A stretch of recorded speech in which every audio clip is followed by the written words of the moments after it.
इकडे भटकता आत्मा शोधण्यापेक्षा त्यांच्या आत्म्यांना काय वाटत असेल त्याचा पहिला विचार करा.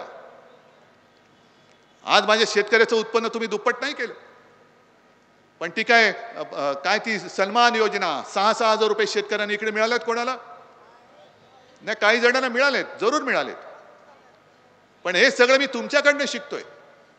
तो शेतकरी काय सांगतो की तुम्ही आता खतावरती त्यांनी जीएसटी 5% केला, त्याच्या आधी किती होता? 18%. तो काय म्हणाला की आम्हाला शेतकऱ्याला 1 लाखाचं खत जर लागलं, 1 लाखावरती 18% म्हणजे किती गेले? 18,000. तुम्ही देता किती? मग 12,000 माझे तुझ्याकडे, ते कधी देतोयस? मग हे खताचं झालं, औषधांचं झालं, शेतीची अवजार आहेत, पंप आहे, मोटर, सगळंच त्याच्यावरती जीएसटी एवढा लावून ठेवलाय. अहो, शेततळ्यासाठी जे प्लास्टिक लागतं त्याच्यावरती पण जीएसटी आहे.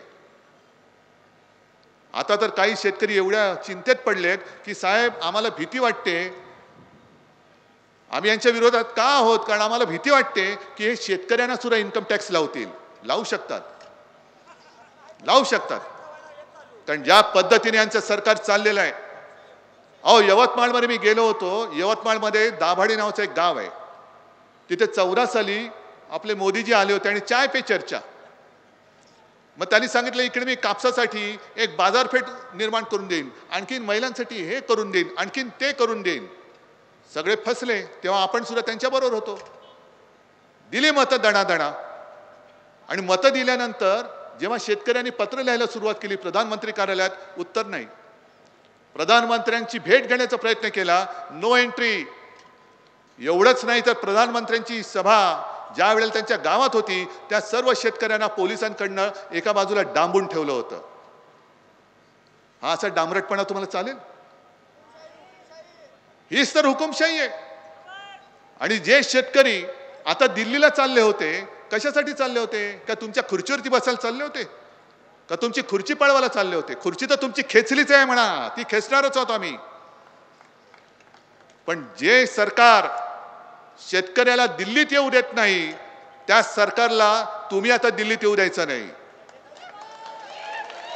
तुम्ही शेतकरी बनून मतदान केलं पाहिजे, तुम्ही नागरिक म्हणून मतदान केलं पाहिजे. आणि सत्यजित, तुम्ही जे बोललात घटनेबद्दल हे खरंच आहे. कारण मी मुद्दामून काही बातम्याच घेऊन आलेलो आहे. इकडे त्यांचे काही कोणते एक मंत्री खासदार होते कर्नाटकातले, हेगडे, त्यांची बातमी आहे माझ्याकडे. आम्हाला 400 पार का पाहिजे? कारण घटना बदलायची आहे. आता घटना का बदलायची आहे? हुकुमशाही तर आणायचीच आहे, पण घटना बदलण्यामागे सुद्धा त्यांचा हा जो एक आकस आहे महाराष्ट्राबद्दल. कारण घटना कोणी लिहिली? अरे मोठ्याने बोला. डॉक्टर बाबासाहेब आंबेडकर, महाराष्ट्राचा सुपुत्र. आणि तो सुद्धा एका दलित कुटुंबात जन्मलेला माणूस हा माझ्यापेक्षा जास्त बुद्धिमान होऊ शकतो. हे कसं काय? दलित कुटुंबात जन्मलेला माणूस हा माझ्या देशाची घटना लिहू शकतो. हे कसं काय? मग त्याची घटना मी मानणं, मी तर उच्चवर्णी. हा जो आकस आहे, हा आकस लक्षात घ्या. एक तर महाराष्ट्राबद्दल आकस, बाबासाहेबांबद्दल आकस, आणि सर्वसामान्य कुटुंबात जन्मलेला एक माणूस एवढा बुद्धिमान असू शकतो. अरे म्हणून तर त्याला आम्ही महामानव आणि म्हणून दैवत म्हणतो. अजूनही तुम्ही स्वतः दैवत म्हणून तुमचे चेले चपाटे फिरतात, पण तुम्हाला कोणी देव कधी मानणार नाही, कोणीच मानू शकत नाही. आणि हीच पोटदुखी आहे.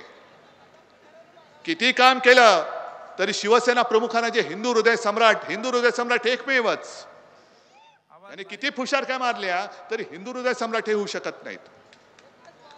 एकच. आणि हीच त्यांची पोटदुखी आहे.